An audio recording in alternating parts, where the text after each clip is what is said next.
सोम सरोवर गांव में मीनू अपने मम्मी पापा के साथ एक छोटे से घर में रहती थी।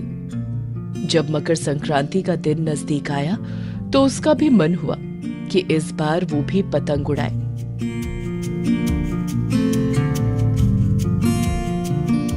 पापा, इस बार मकर संक्रांति पर आप मुझे भी ढेर सारी पतंग लाकर देना। मेरा भी मन है कि मैं भी पतंग उड़ाऊं। इस बार पापा के पास पैसों की थोड़ी कमी रहती है। मम्मी उसको टालने के लिए बोलती है, अरे बेटा, पतंग तो लड़के उड़ाते हैं, तुम लड्डू बनाने में मेरी मदद करना और उसको एरिया के बच्चों में बांटना। ये सुनकर मीनू उदास हो जाती है और बोलती है, लेकिन जब लड़कियों का मन करे तो उनको भी तो पतंग उड़ाने का मौका मिलना चाहिए। सुनकर मम्मी और पापा कुछ नहीं बोलते और मीनू अपने कमरे में चली जाती है। मीनू अपने कमरे में लगी बाल गणेश की मूर्ति के पास जाती है और कहती है, गणेशा, मेरा भी पतंग उड़ाने का मन है। प्लीज इस बार मकर संक्रांति पर मुझे भी पतंग दिलवा देना। कहकर मीनू आंखें बंद कर लेती है। उसके बाद मीनू अपने बिस्तर पर जाकर सो जाती है। कुछ दिन बाद जब मकर संक्रांति का दिन आता है तो सुबह से ही मोहल्ले में पतंगों के उड़ने का शोर होने लगता है। मीनू की जब आंख खुलती है तो मम्मी उसके लिए हाथों में लड्डू लिए खड़ी रहती हैं। ये लो बेटा, हैप्पी मकर संक्रांति, कहते हुए मम्मी उसको लड्डू देती हैं और मीनू बिस्तर से उठकर खुश होते हुए उन्हें खाने लगती है। फिर मीनू छत पर जाती है तो देखती है कि आसमान में बहुत सारी पतंगे उड़ रही हैं। मोहल्ले के सभी लोग अपनी अपनी छतों से पतंगे उड़ा रहे हैं। ये देखकर उसका भी मन होता है कि वो भी पतंग उड़ाए।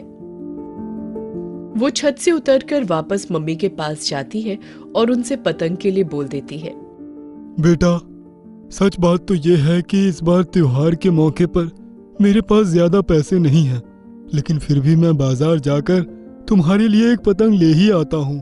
पापा की बात सुनकर मीनू खुश हो जाती है और पापा तभी उठकर बाहर चले जाते हैं। मीनू बेसब्री से उनके वापस आने का इंतजार करने लगती है। फिर 1 घंटे बाद उसके पापा घर वापस आते हैं। उनके हाथ में एक पतंग और चरखी होती है, जिसे देखकर मीनू खुश हो जाती है। थैंक यू पापा।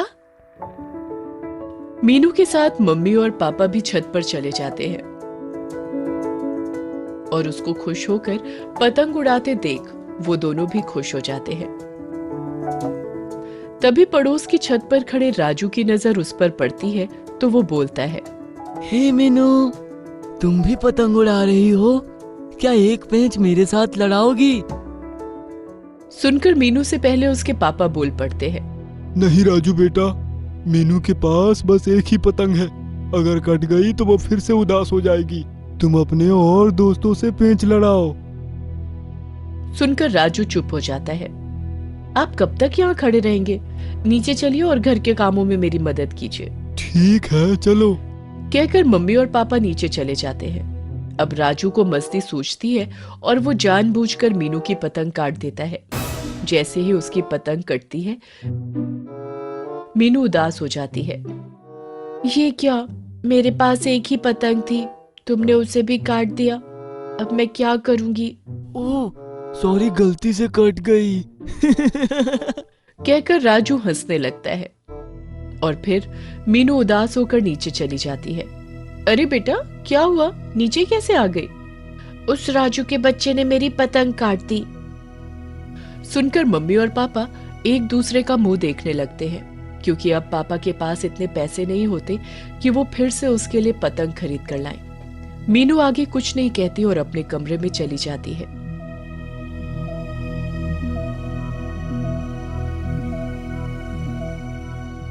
गणेशा, मैंने तुमसे कहा था ना कि इस बार मुझे भी पतंग उड़ाने का मौका देना, लेकिन उस राजू ने मुझे 5 मिनट भी नहीं उड़ाने दी। कहते हुए मीनू की आंखों में आंसू छलक आते हैं। तभी खिड़की से एक तेज हवा का झोंका आता है और उसके साथ एक कटी पतंग मीनू के बेड पर आकर गिरती है। मीनू खुश होकर उस पतंग को उठाती है तो देखती है कि उस पतंग पर बाल गणेश की फोटो छपी है। Thank you so much Ganesha. वो खुशी से चिल्लाती है और फिर उस पतंग को लेकर छत पर चली जाती है। मम्मी पापा ये देखकर हैरान भी होते हैं और खुश भी होते हैं कि मीनू को एक नई पतंग मिल गई। राजू देखता है कि मीनू ने एक और पतंग उड़ाना शुरू कर दिया है, तो वो उसकी पतंग को काटने की फिर से कोशिश करता है, लेकिन इस बार उसकी पतंग ही कट जाती है और वो ये देखकर चौंक जाता है। राजू के बच्चे, कैसा लगा पतंग कटवा कर? मीनू की बात सुनकर राजू फिर से एक और पतंग पार करता है और इस बार भी मीनू उसकी पतंग काट देती है। ये सब कैसे हो सकता है? इसकी पतंग कट क्यों नहीं रही है? अब जो भी मीनू की पतंग को काटने की कोशिश करता, उसी की पतंग कट जाती है। शाम होने तक सारा आसमान खाली होने लगता है, लेकिन मीनू अभी भी अपनी पतंग को मजे के साथ उड़ाती रहती है। तभी नीचे से मम्मी की आवाज आती है, बेटा मीनू, अब शाम हो चुकी है, नीचे आ जाओ। सुनकर मीनू देखती है कि अब वैसे भी आसमान में सिर्फ उसी की पतंग उड़ रही है, इसलिए वो खुश होते हुए अपनी पतंग को नीचे उतारती है और उसको चूम कर बोलती है, थैंक यू गणेशा।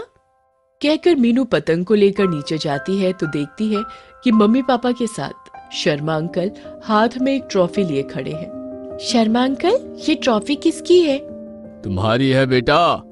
मीनू बेटा, ऐसा पहली बार हुआ है कि किसी लड़की की पतंग रात तक आसमान में उड़ती रही और सबकी पतंगों को काटती गई। ये ट्रॉफी तुम्हारी जीती हुई ट्रॉफी है। इस बार एरिया के काइट फ्लाइंग कंपटीशन की विनर हो तुम। सुनकर मीनू खुशी से चिल्लाती है और मम्मी पापा उसको देखकर खुश हो जाते हैं। फिर मीनू ट्रॉफी लेकर अपने कमरे में जाती है और बाल गणेश की मूर्ति के पास उसको रख देती है। Thank you Ganesha. Happy Makar Sankranti.